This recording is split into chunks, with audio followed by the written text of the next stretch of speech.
The UAR Secondary Backup Contract Addendum. This is exactly what the title describes. It allows a seller to accept a secondary backup contract from buyer number 2. And really, a seller would only use this if they have a contract in place with buyer number 1. So this makes it very clear to buyer number 2 that they are in backup status and that their rights to purchase the property with the seller are subject to the rights in the primary contract that the seller has with buyer number 1.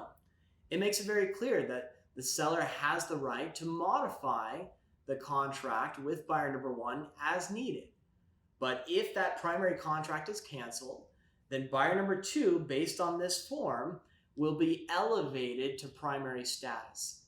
In this form, it sets deadlines based on when and if buyer number 2 is elevated to primary status.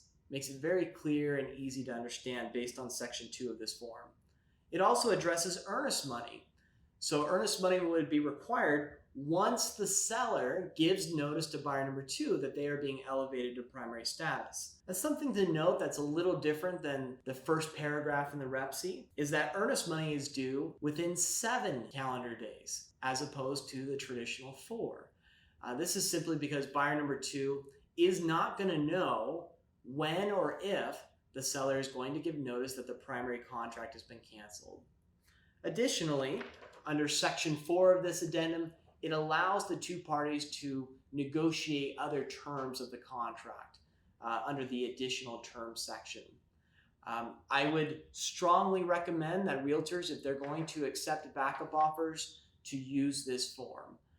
It is a succinct way and a clear way for buyers and sellers to go under contract in backup status.